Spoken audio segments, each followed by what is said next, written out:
ಜಾಸ್ತಿ ಇದೆ. ಇಲ್ಲ ಸರ್, ಈ ಫಿಲಮ್ ಮಾಡಬಾರ್ದಾಯ್ತು. ಸ್ಟೋರಿ ಇಲ್ಲ, ಏನೂ ಇಲ್ಲ, ಮಾಡಬಾರ್ದಾಯ್ತು. ವೇಸ್ಟ್ ಮಾಡಬಾರ್ದಿತ್ತಣ್ಣ, ವೇಸ್ಟ್. ಚೆನ್ನಾಗಿಲ್ಲ. KGF 3 ಮಾಡಿದ್ರೆ ಚೆನ್ನಾಗಿತ್ತು. ಇದು ಎಷ್ಟು ನಮ್ಮ ಎಕ್ಸ್ಪೆಕ್ಟೇಷನ್ ವೇಸ್ಟ್. ತುಂಬಾ ವರ್ಷ ಆಗಿದೆ, ತುಂಬಾ ವರ್ಷ ಆಗಿದೆ ಸರ್, ತುಂಬಾ ವರ್ಷ ಆಗಿದೆ. ಓವರ್ ಕಾನ್ಫಿಡೆನ್ಸ್ ಅಲ್ಲಿ ಮಾಡಿರುವಂತ ಪಿಕ್ಚರ್, ಏನು ತಲೆ ಇಲ್ಲ ಬುಡ ಇಲ್ಲ. ದಯವಿಟ್ಟು ಹೇಳ್ತಿದೀನಿ ಯಶ್ ಅವ್ರಿಗೆ, ಕನ್ನಡ ಫಿಲ್ಮ್ನವ್ರಿಗೆ, ದಯವಿಟ್ಟು ಒಂದ್ ಸ್ವಲ್ಪ ಒಳ್ಳೆ ಪಿಕ್ಚರ್ಗಳನ್ನ ಮಾಡಿ. ಜನ ಬರಲ್ಲ ಅಂತ ಹೇಳಿದ್ರೆ ಜನಗಳ ಮೇಲೆ ಹೇಳಕ್ ಹೋಗ್ಬೇಡ್ರಿ. ಈ ತರ ಪಿಕ್ಚರ್ ಮಾಡಿದ್ರೆ ಯಾರು ಬರಲ್ಲ. ತುಂಬಾ ವರ್ಷ ಮೂವಿ, ತುಂಬಾ ವರ್ಷ. ರಾಕಿ ಬಾಯ್ ಆಕ್ಟಿಂಗ್ ಚೆನ್ನಾಗಿದೆ. ಡೈರೆಕ್ಟರ್ ಬೇರೆಯವ್ರು ಇರ್ಬೇಕಿತ್ತು. ಯಾವತ್ತು ಕನ್ನಡ ಡೈರೆಕ್ಟರ್ ಕನ್ನಡಿಗರಿಗೆ ಪ್ರೋತ್ಸಾಹ ಕೊಡಿ. ಕನ್ನಡ ಡೈರೆಕ್ಟರ್ ಯಾರು ಇದಾರೋ ಅವ್ರ ಜೊತೆ ಮಾಡಿ ಸಿನಿಮಾ. ಈ ತರ ಸಿನಿಮಾ ಬೇರೆಯವರಿಗೆ ಕೊಡಬೇಡಿ. ಕನ್ನಡ ಡೈರೆಕ್ಟರ್ ಯಾರು ಇದಾರೋ ಅವ್ರಿಗೆ ಚಾನ್ಸ್ ಕೊಡಿ. ರಾಕಿ ಬಾಯ್ ಆಕ್ಟಿಂಗ್ ಚೆನ್ನಾಗಿದೆ. ಫಿಲಮ್ ನಮಗೇನು ಅಷ್ಟೊಂದು ಇಷ್ಟ ಆಗ್ಲಿಲ್ಲ ಅಷ್ಟೇ.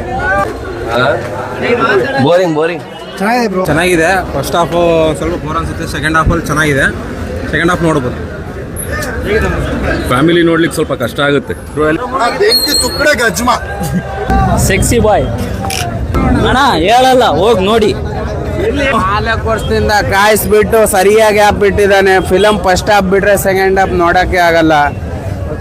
ಸೂಪರ್. ನಾನು ಮಾತಾಡೋದು ಸೂಪರ್ ಆಲ್ ರೌಂಡ್ ರಾಕಿ ಬಾಯ್. ಕ್ಯಾಸೆಟ್ ಕ್ಲೈಮ್ಯಾಕ್ಸ್ ಎಲ್ಲ ಸೂಪರ್. ಬೆಂಕಿ ಸಖತ್ತಾಗಿ ದಾಬಿದಾರ.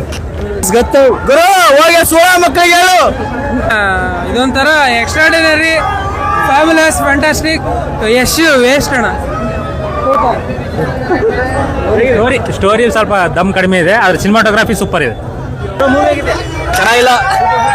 ಗಣ್ಣಲ್ಲಿ ಅರ್ಥ ಆಗಿಲ್ಲ ಸ್ಟೋರಿ. ಇನ್ನೊಂದ್ಸತಿ ನೋಡಿ ಹೇಳ್ತೀನಿ. ಎಷ್ಟು ಹಾಲಿವುಡ್ ಹೋಗಿದ್ದು ಹೃದಯ ದಬ್ಬಿದಾರೆ ಸರ್. ಎಷ್ಟು ಮೂವಿನ ಉಪೇಂದ್ರ ಮೂವಿನ ಗೊತ್ತಾಗಿಲ್ಲ. Full movie ದಬಾಯ್.